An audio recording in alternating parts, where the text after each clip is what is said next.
not like everybody else. All right, zooming out then, number 2 and number 3. Adrian Wojnarowski reporting the Hornets at 2, focusing on Brandon Miller. That would be Alabama's Miller over the G League's Scoot Henderson. Then at 3 is Portland. Maybe it's Henderson, maybe it's a trade. Harry, play out the draft at 2 and 3 for me. What should happen here? So I think Miller at 2 makes the most sense just because they've already got a guard in LaMelo Ball. He fits in nicely immediately with that roster. And then to me, this gets interesting at pick 3 because if you're Portland picking Scoot Henderson, you've got a point guard in Dame Lillard who has seemed to have made it clear that he still wants to be there. However, are you still going to do this awkward thing where like you're kind of not really building around him, but you know you should? So are you going to take Scoot and then just see what happens? Or are you going to trade either that pick, or are you going to take Scoot and then just move forward and trade Dame and get what you can out of him while you still have value there? I don't know what that answer is, but it needs to be one or the other because it can't be both. Justin Tinsley at 2 and at 3, what should happen? You know, for a Hornets team that shot 33% from 2 last year, the second worst in the league, Brandon Miller obviously makes the most sense to pair alongside LaMelo Ball. He's that tall, shot-making forward wing player that teams fall in love with every year in the draft. So unless they get a Godfather offer they can't refuse, like a Zion Williamson, I think you have to take him at number 2. So the real story in the draft honestly starts at 3 for me, with Portland in the 3rd pick and Scoot Henderson. What are they going to do? And no franchise in NBA history has been scrutinized more for their picks or lack thereof than the Portland Trail Blazers. So they're honestly used to this feeling in this moment. But I honestly cannot see a world where Scoot Henderson and Dame Lillard share the same backcourt. So if they draft him, that's going to speak volumes about Dame's future in Portland. Okay, I see where you're going with that. Could it be possible they trade that pick after drafting Scoot Henderson or even in advance? That's the Zion equation here. Pablo Torre, I'll bring you in here on how you see the rest of this draft going after Wembanyama. Yeah, go get Brandon Miller. Get your Paul George at number 2 overall. That's a good idea. Scoot Henderson can't really shoot from 3. That's a bad thing. But if you're the Trailblazers, Tony, I feel like Ben Affleck in Good Will Hunting, like the best 10 seconds of my day is the point at which I think Dame Lillard might finally demand a trade. And he never does it.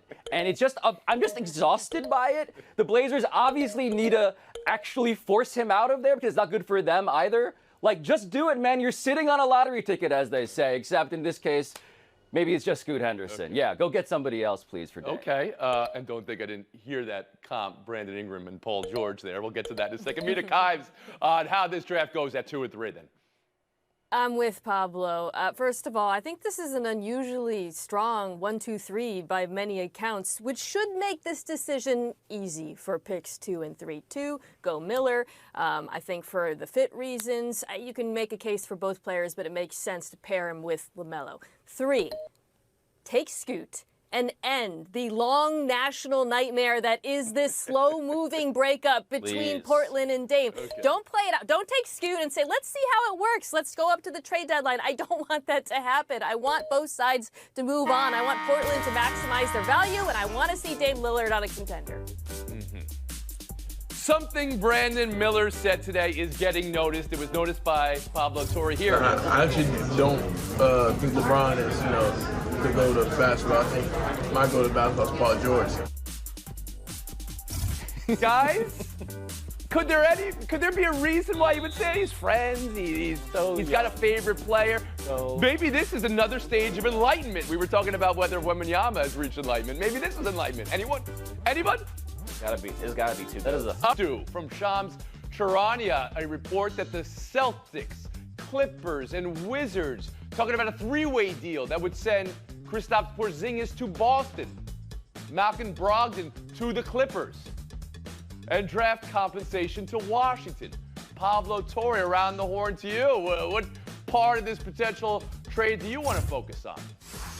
Oh, I buy the Porzingis aspect here, Tony. He was a big domino in this offseason. He's a very useful player in an era on a week in which we are fetishizing 7-footers who can shoot threes. That guy can do that. Now, he cannot play defense. The Celtics are a great fit because they have plenty of defense to go around. But this is officially the Wizards doing a year late what they should have done last season and tearing everything down. Everything useful. So you still believe in Porzingis and you believe he fits very well in Boston. Mina Kimes, how about you? Specifically there. This feels like I want to say a win-win-win because that so rarely happens, but it makes sense for all three parties involved. The Wizards have no interest in competing. As Pablo said, Boston needed front court help. And in LA, they needed the opposite. They needed a guard. I do wonder where it leaves Chris Paul, however, because Brogdon going to the Clippers might mean there's not space for him for a homecoming. Harry Lyles Jr.? I'm definitely buying the Wizards aspect of this. There is nothing worse than being a team that's just somewhere in the middle in the NBA. Either you want to be on the low end of this thing or you want to be on the top end. And since you've already gotten rid of Bradley Beal, now you're getting rid of Kristaps Porzingis. Instead of dipping your toe into the water of resetting, they're jumping in, and that is absolutely what you Okay. you're gonna I don't believe the words "I'm buying the Wizards" end of this ever being spoken on this show. Maybe in 20 years. Wow. Okay. And Justin Tinsley, how about you? Make that two people who are buying the Wizards end of this. Beal's gone. Kuzma's likely gone, and Porzingis looks like he's on his way out the door. This is what Wizards fans honestly have been asking for the past 2 or 3 seasons. Blow this thing up, start over, clear some cap space, and we'll figure it out on the back end. Okay, 2 buyers for the Wizards here. Didn't see that coming. We'll move on. Yankee Stadium last night, where Garrett Cole was dealing and Jose Caballero was doing everything he could to take his time, avoid the pitch clock penalty, and disrupt Cole. And it looked like that worked because Cole then sent a ball, look where it goes, 15 feet high over Caballero. That would not have hit Wembanyama. That's how high that was. But message received, Cole got Caballero to strike out after that, and that's when he had this extended finger wag going to the dugout. Cole said he was getting a wag from Seattle manager Scott Service, so he wagged back, and that's what you saw. ESPN counted 15 wags here. It's the debate of the day. Mina Kimes, thumbs up or thumbs down on finger wag? Tony, I have not seen a wag story this petty since Colleen Rooney and Rebecca Vardy got into it a few years ago. Look it up if you're not familiar with that. Look, was Caballero being annoying?